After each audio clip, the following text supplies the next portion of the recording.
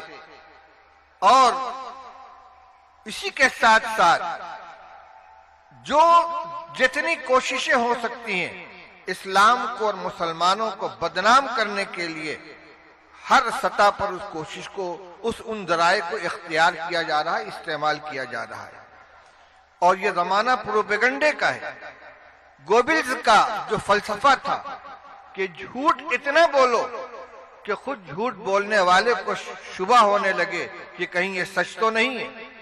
आज झूठ मुसलसल और इतनी कुव्वत के साथ इस्लाम और मुसलमानों के बारे में बोला जा रहा है, प्रोपेगेंडा किया जा रहा है कि अच्छे खासे लोग भी शक व शुबा का शिकार हो जाते हैं।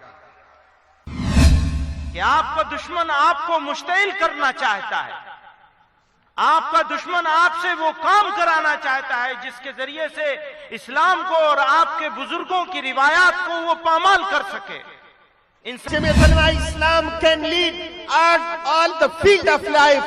Jamiat Ulama Islam can lead all the people of Pakistan, and Jamiat Ulama Islam is the point, that is the point of the unity of Pakistan.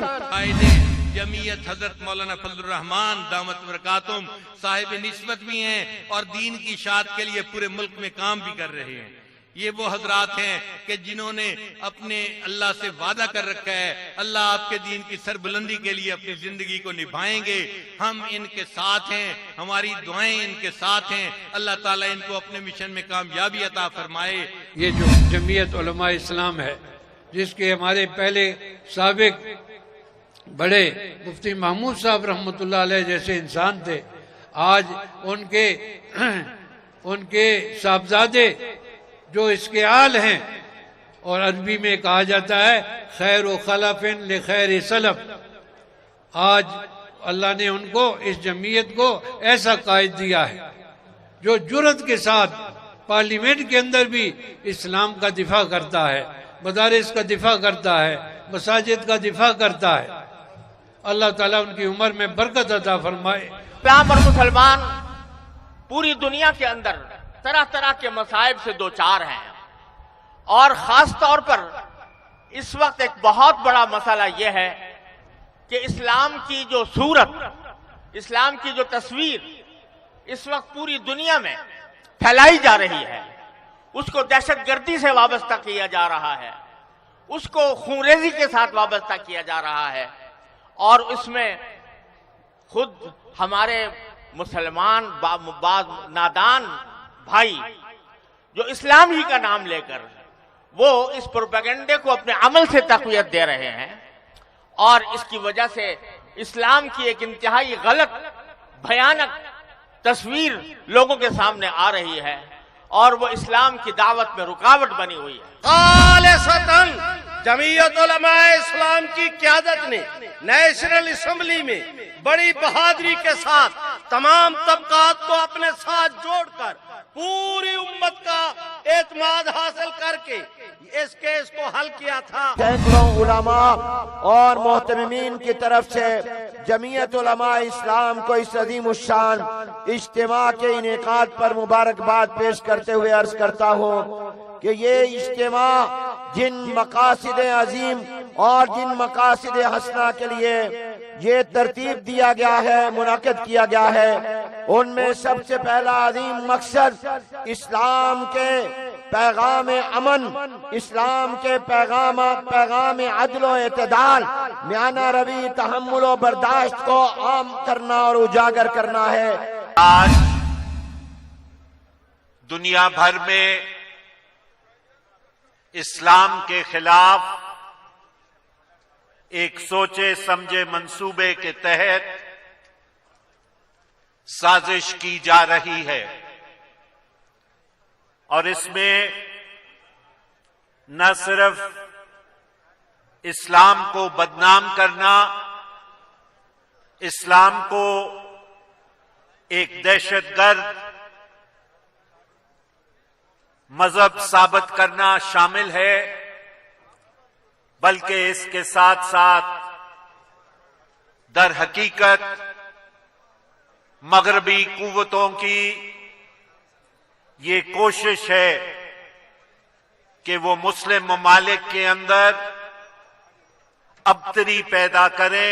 एक ऐसी बैरूनी ताकत को, इतने बड़े इस्तेमार को, जिस पर लोग बरमला ये कहते थे कि उस पर सूरज गुरूर नहीं होता, उसके मुकाबले में अपने आप को मुनज़्ज़म किया था। उन्होंने बड़े सगीर के हर हिस्से में अपने मदरसे कायम किए और वहां लोगों की, बच्चों की, नौजवान नस्ल की ऐसी तरबियत की कि वो फिर अपने दीन पर फख्र करने लगे, उसको आगे बढ़ाने के लिए मेहनत करने लगे और एक ऐसी जमात तैयार हुई जिसके बारे में इस्तेमारी कुव्वतों ने पूरी दुनिया में ये महसूस किया कि अगर उनके मुकाबले में कोई लोग खड़े हैं और उनकी इस जमीयत को शिकस्त दे सकते हैं, उनके इक़्तिदार के लिए बहुत बड़ा एक चैलेंज हो सकते हैं, तो वो जमीयत उलमाए हिंद है जो आज आपकी जमीयत उलमाए इस्लाम है। जमीयत उलमाए इस्लाम का एक तारीखी रोल रहा है हमेशा सियासत और जमहूरियत के सिलसिले में, और ये एक बहुत बड़ा पैगाम है पाकिस्तान या पाकिस्तान से बैरूनी दुनिया में कि सियासी कारकुन किस भी हैसियत से मौजूद क्यों न हो, वो सियासत करता है मुल्क के लिए, मुल्क की सालमियत के लिए। मौलाना फजल रहमान साहब को और उसकी पार्टी को दिल्ली मुबारकबाद देता हूं अपनी तरफ से, अपने पार्टी पाकिस्तान मुस्लिम लीग नून की तरफ से, कि उसने इतना बड़ा आलमी इज्तिमा इन हालात में पाकिस्तान में मुनक़िद करा दिया और पूरी दुनिया को एक मैसेज दिया और वो मैसेज अमन का दे दिया। रहमान साहब, इस मुल्क को, अपने खिते को, पाकिस्तान को जंग से बचाना है हमने। मौलाना साहब इस कार्य खैर में मेहरबानी करें। शेरफा खान भी बैठे हुए हैं, अमीर मुकाम भी हैं। यहाँ हमने ये फैसला करना है कि हम अपने खित्ते में जंग नहीं छोड़ेंगे, फिरकावरियत नहीं करेंगे। मैंने मौलाना फजलुर रहमान साहब की खिदमत में अर्ज किया कि इतने लाखों का इज्तिमा कोई सेकुलर जमात नहीं कर सकती है, ये जेवाई कर सकती है। वक्त का तकादा है कि दीनी जमातों का इत्तेहाद हो जाए, मिंबर और महराब का इत्तेहाद हो जाए, मीनारों का इत्तेहाद हो जाए, अल्लाह अकबर के नारों का इत्तेहाद हो जाए, अल्लाह वालों का इत्तेहाद हो जाए, मस्जिद वालों का इत्तेहाद हो जाए, कुरान वालों का इत्तेहाद हो जाए। मैं तो आज सारे इख्तियारात आज स्टेज पर मौलाना के हवाले करता हूं कि उठो और मुल्क और मिल्लत के लिए। जमीयत उलमा ने आज तक नबी पाक की तालीम को पाते हुए आज तक किसी की मिनॉरिटीज की दिल आजारी नहीं की।